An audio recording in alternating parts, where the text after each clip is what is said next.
quantifiable objectives are comparatively easy to set. So now we're going to look at the less easy to measure, those that relate to behaviours that you want to observe and the perceptions and the feedback of others. So you've so far identified a job and a job title. You've thought about the 5 key areas of responsibility. You've also, underneath each one of those key areas, identified the assessment criteria for that core area.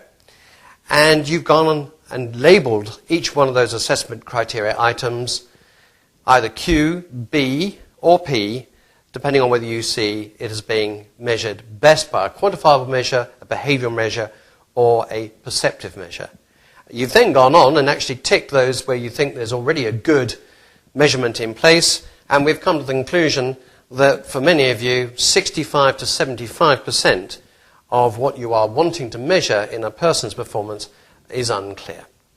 So now I want to volunteer because I want to look at how we actually get hold of one of these behavioural perception measures and write it up as a performance measure. Would anybody like to contribute on that? Duncan, thank you very much. What is the job title that you've been looking at? Application programmer. Application programmer.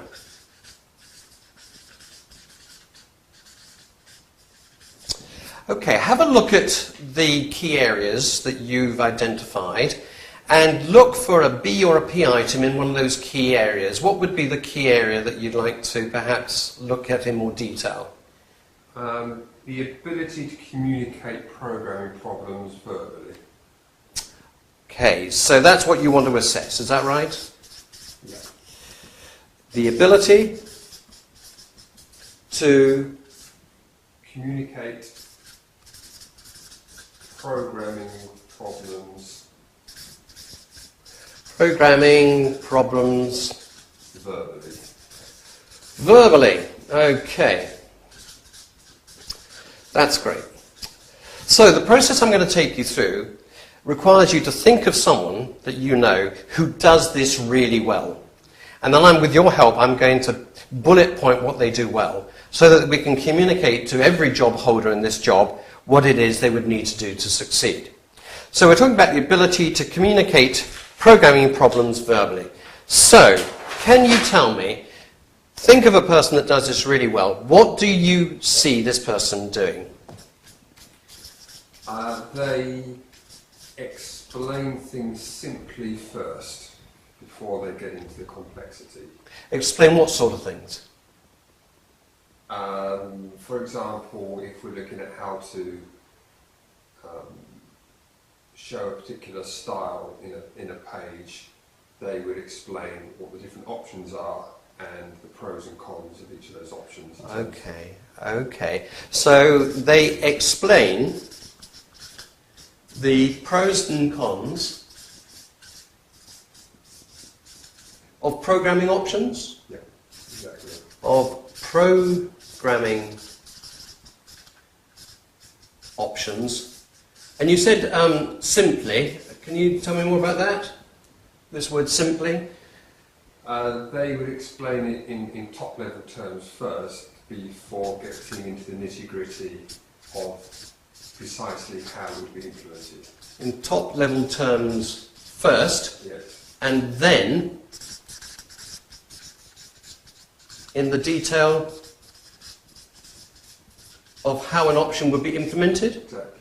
And then in the detail of how an option would be implemented. Okay, fine. Tell me, what else do they do in verbally describing these problems? They've done that, that's the first bit that they've done. They would probably give examples of other pages that show the different ways that have been done, so we can... Okay. Of other pages, is that right? Yeah.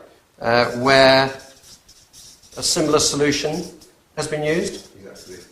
A similar solution has been used. Okay. That's great. And then what? And Because obviously you want them to verbalise the problem, or is that just it? Or do you want them to use that verbalising of the problem to try and then solve the problem? they would probably then ask for us to respond to that, to check that we understood the options. So ask for feedback, what's this, from the customer? Is it, or from... From other team members. Ah, okay. Ask for feedback from other team members. Okay. On From other team members, yeah. On which solution they favoured, and perhaps they had other suggestions. okay, hang on. On which solution they favoured, yeah. And if they also had any other approaches. And if they had any other approaches. Any other approaches. Excellent, excellent. Okay. And then, finally what? Agree on the best way forward. Mm-hmm. Yep. And possibly divide up the tasks if Okay. one team member had a particular experience in one of those routes, they may take a lead on it. Okay, and divide up tasks reflecting individual strengths, is that right? Yes. Reflecting individual strengths and experiences. Yes. Is that right? Individuals' strengths. Okay, that's great. My question to you now is, we've taken this idea, or this challenge, of measuring the ability to communicate programming problems verbally. So that's a pretty subjective area. And what we've tried to do is turn this into a more concrete, tangible description so that you can measure it. So my question to you is this.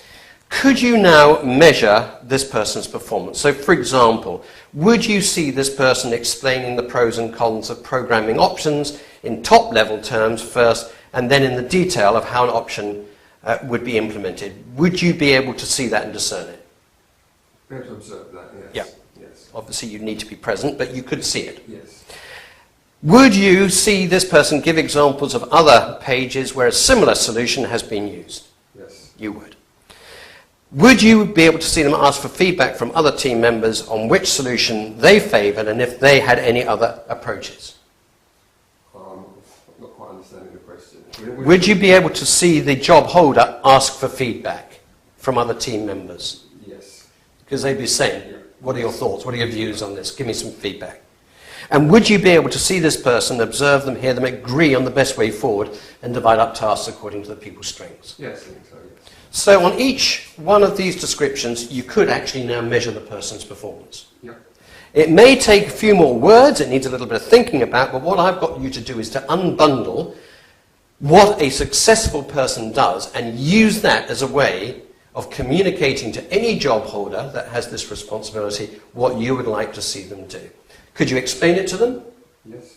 Would you imagine them agreeing to that? It's not unreasonable.